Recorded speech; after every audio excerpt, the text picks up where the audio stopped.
The war in Vietnam is a combined and joint effort, whatever you are.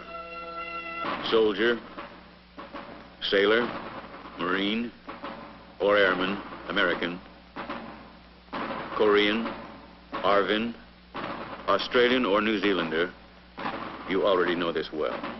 A message read to this unit illustrates the challenges faced and met by units of all services. I have a letter addressed to all personnel of this command from the commanding general. During our tour in the Republic of Vietnam, we have all seen what communism can do to a struggling nation in our world community. It is therefore most important that we conduct our affairs with the people of the Republic of Vietnam in a manner that will show the Vietnamese citizen that we are his friends and that we are here to assist him in the improvement as well as the security of his country. It is then with great pride that I note the fine work done by the soldiers of this command during the recent operation. It is with pleasure that I say, a job well done. These men have just emerged from many long days of combat, during which they faced and fought the Viet Cong, drove him from areas which he had heretofore controlled, opened roads for travel which he had dominated, and thereby contributed substantially to the turning of the tide in Vietnam. Yet it is not for their military accomplishments alone, important though they are, that they are commended by their commander. It is for other activities, more subtle, less easy to grasp and define, yet every bit as indispensable to the final decision in the war that is being fought in Vietnam today, a war unique in the long history of armed conflict between men and nations.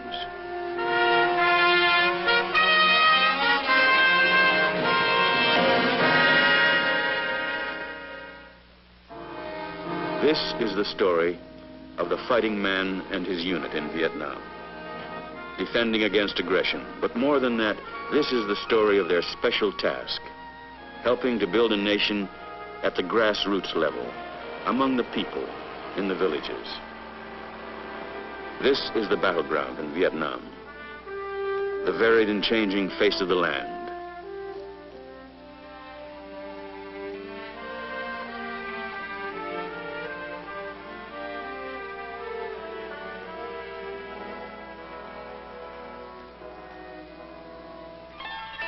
But this too is the battlefield, the villages and hamlets which dot the countryside, the communities across the land where 4/5 of the people live. And it is in this battlefield that the issue of victory or defeat will ultimately be decided. The reason is rooted in the special nature of the war that is being fought here. For this is a war whose objective is to win the hearts and the minds of the people. To understand why this is so, it is necessary to contrast this war with those we have fought in the past. Take Korea, for example. As in all the wars before it, it had a battle line. When the war was going against us, the battle line pushed in on us.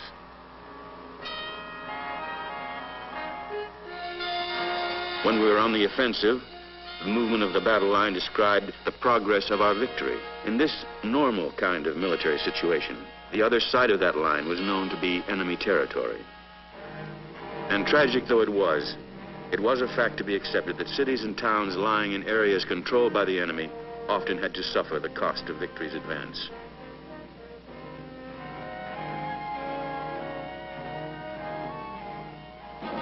But the war in Vietnam is different. Although we do engage in conventional combat with well-organized North Vietnamese military units who support the Viet Cong guerrillas, our enemy here is active over most of the countryside, and rarely is there a conventional battle line. Our job here is to search him out wherever he hides, however he travels and supplies his forces, to seek him along all the avenues through which he infiltrates the Republic of Vietnam, carrying the weapons of his aggression.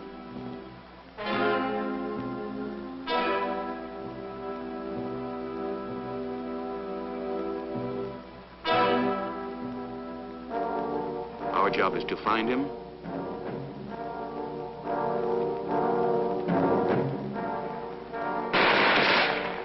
and then to destroy him. But because the enemy over here is fighting basically an unconventional war, he does not rely on holding terrain, but more importantly, the people.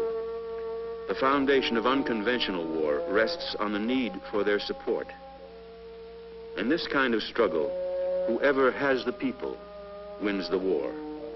So we must deny the enemy the popular support he has to have in order to survive. And more than that, we must enlist that popular support behind our own effort and behind the government of the Republic of Vietnam, whose cause we represent to the people through whose villages we travel and fight. So the issue turns on the people in their villages and hamlets, and these become the ultimate battlefields of the war, as we and the enemy both endeavor to win their support. As the war thus ebbs and flows through their lives and villages, the people themselves have little control over that constant movement.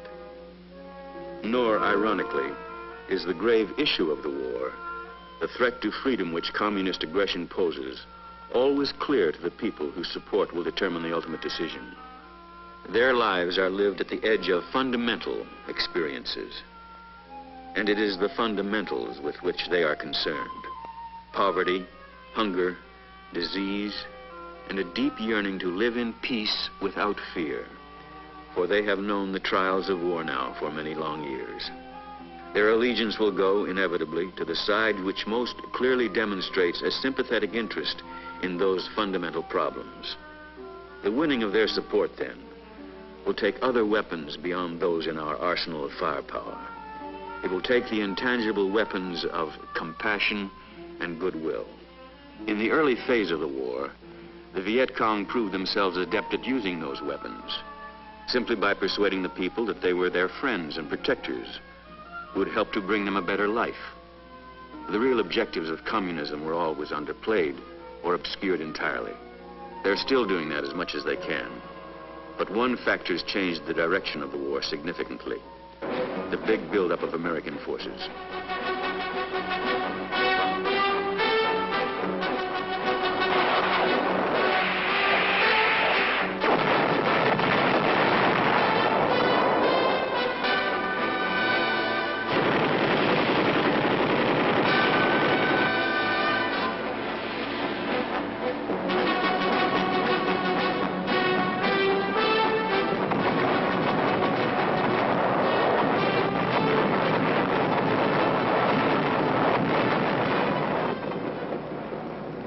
With the buildup, the Viet Cong's hold on the countryside started to loosen. And as that has happened, the enemy has turned more and more to the use of terror and murder as a way of maintaining his grip on the people, hoping to intimidate them into support as the voluntary support weakens. It has been his greatest mistake.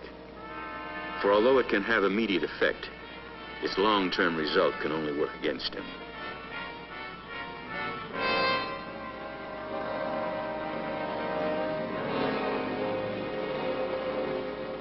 The enemy's mistakes, of course, work to our advantage, but there is an obvious and urgent lesson. We must never duplicate those mistakes, not to be sure that there is any danger of our ever using terrorism as a weapon. But to the people in the villages, there might well be little difference between the calculated cruelty of communist forces and fire which rains on them and their families from an American rifle or an American plane. These special demands of this special war place a particular responsibility on every American over here. Commanders at all levels are obliged to consider the psychological as well as the military objectives of each operation. And because the circumstances call for an exercise of restraint beyond that normally required on the battlefield, they must strike a balance between the force essential to accomplish their mission and the necessity of inflicting as few casualties as possible on the civilian population.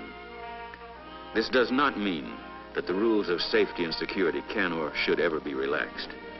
Every commander must always be able to accomplish his mission with the least loss to his own troops and the fewest possible restrictions on his planning and his freedom to fire and maneuver.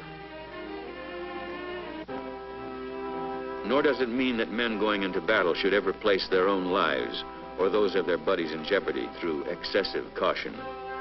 Every man must take with him into combat a certain knowledge that he has the inherent right always to defend himself against hostile action, wherever and whenever it occurs.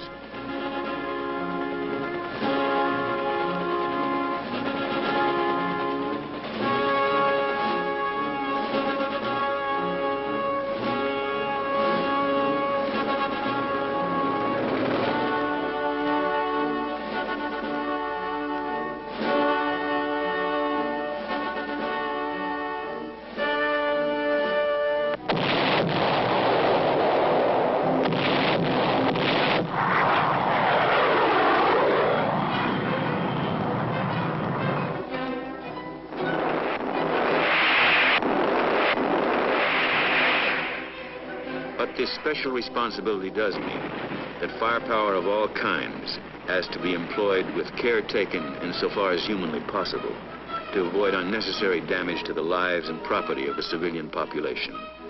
For the blunt truth is that death or injury to helpless civilians, even when it is unavoidable, works against us. This knowledge is simply one of the conditions of war which we must accept and work with as best we can. This special responsibility extends all the way along the chain of command, on every level and in every service.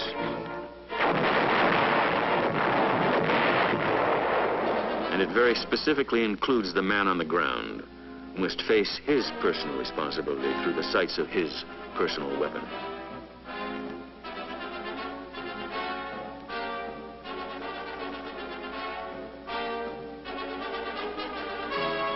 For this man's job carries him into the very heart of this unique battlefield.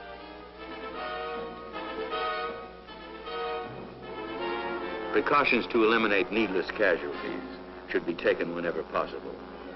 One example of how this can effectively be accomplished is the Air Force's practice of carefully marking targets so they can be hit with pinpoint accuracy.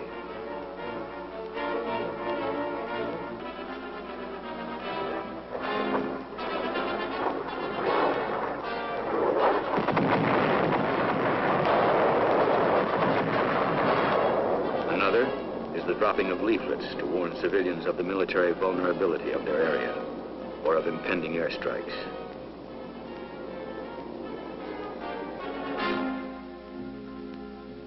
And still another is the use of broadcasts to warn villagers of ground operations. All such warnings, of course, must always be made with due regard given to the security and success of the mission. Và đừng đi ra khỏi nhà mình vì sẽ tai hại, rất tai hại đến cho mình. Và trong lúc chờ đợi xin đồng bào cứ ở yên trong nhà và sẽ có những thông cáo cho đồng bào.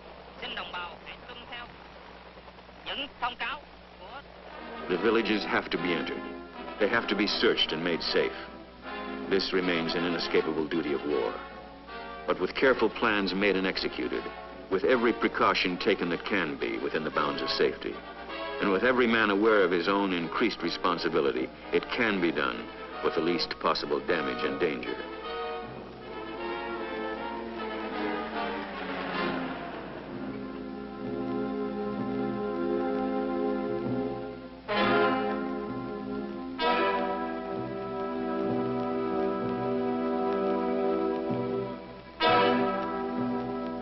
Operations planned in coordination with the country's province or district chiefs help smooth the path the rest of the way.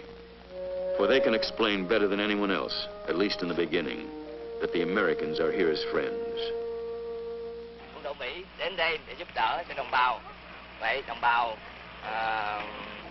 hãy ráng cố gắng để mà họ làm sao để mà xứng đáng với cái việc và người Mỹ để giúp đỡ mình để mà As friends, that's how we come to the villages of Vietnam, how we must come if we're going to win this war. Friendship is one of the most basic gifts a man can offer. It is built on the desire really to know people. Look around you and look deeply to understand what Vietnam and its people are like. Vietnam is an old country with a recorded history that goes back more than 2,000 years. Its traditions and its customs are ancient and deeply cherished.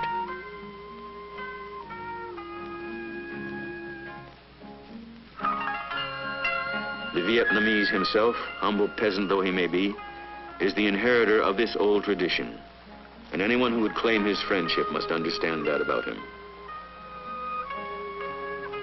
He must know and respect the fact that he looks on the world in a very set way, defined and shaped by long tradition.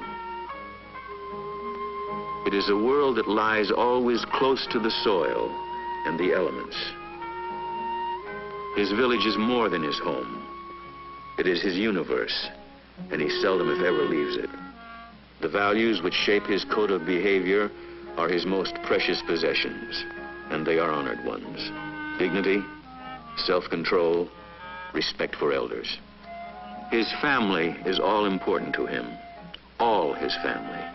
Not only those immediately close to him, but distant relatives as well. Those living, those dead, and those in generations yet to come. Regard for the family is the center of his religion. Although many villages in Vietnam, like this one, are Christian, and the majority are Buddhist. Whichever it is, the place of worship in the village is the focal point of community life. Knowing these things about the Vietnamese people and understanding the importance they have in their lives will help in establishing the friendship that is so crucial to our mission, since knowledge is the foundation of friendship.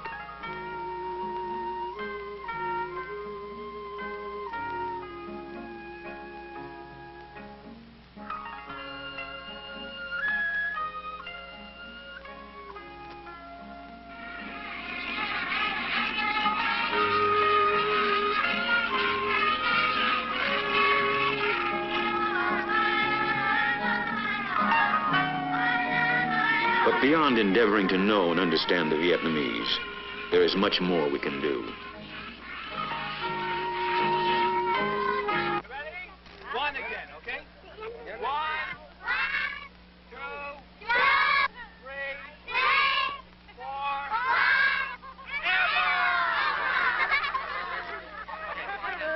airborne! All the way! The ease with which the American fighting man establishes rapport with the children in the lands through which he travels is an enduring part of his legend. There is no mystery about it, for the hungry language of childhood is universal, and men at war have known for generations that candy and chewing gum bring smiles and warm the hearts of children in any land.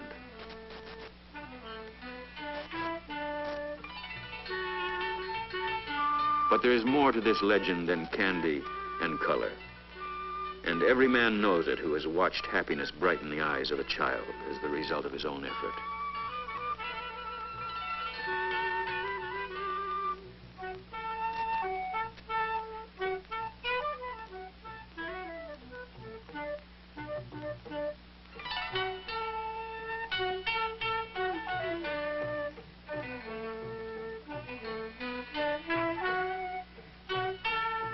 It does not always happen quickly. Even a child's friendship is sometimes slow to come. And how much more true this is of people who have known bitterly only the brutality of war and warriors, and who can escape only behind thick walls of silence and suspicion. Their friendship is not obtained easily, but with patience and effort, it can be won. A civic action plan supports every military operation. Not because we believe that friendship has a price which we can pay with giveaways and handouts, but because we thus have the opportunity to show in a definite, tangible way that our interests really lie with the people and their problems.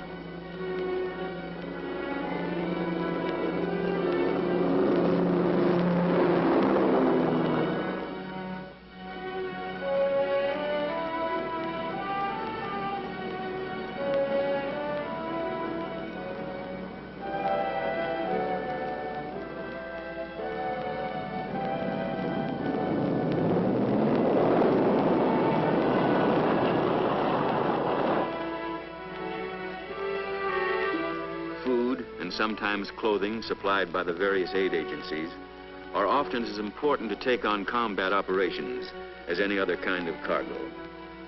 They are not lightly given, nor are they lightly received. To people who live always on the edge of want, whose days blend into a continuing challenge to wrest enough from the earth to still their children's hunger, such gifts are deeply important. And the gesture of giving becomes deeply meaningful.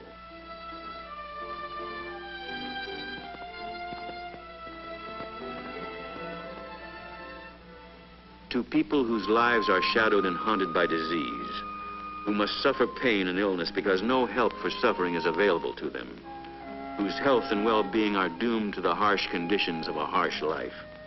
To such a people, the attentions of a military medical team are powerful symbols indeed of a desire for friendship.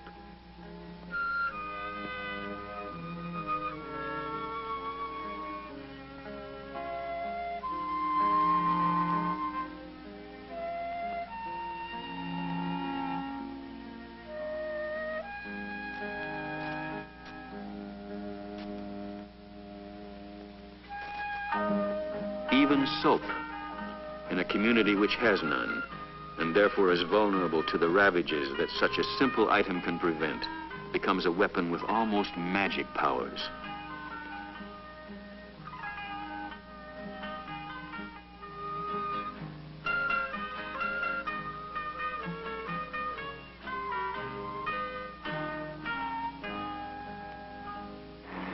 Every military unit has the capability of helping to improve a community in some way. Simple construction materials, for instance, and a little paint, and a few hours' work can pay rich and lasting dividends. Particularly work done side by side with the people themselves, for the Vietnamese people are both proud and industrious. They welcome our assistance, and together we can accomplish much. A new community meeting center,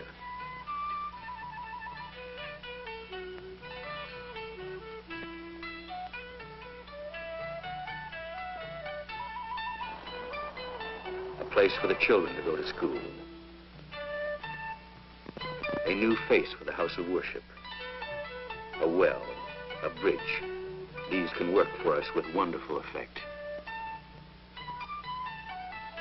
Helping the people to gather in their precious rice crop and protect it from the Viet Cong, as these Marines are doing, can be as important as any military engagement. For all this is evidence which will stand as lasting reminders that the Americans who came this way as allies of their government came as friends.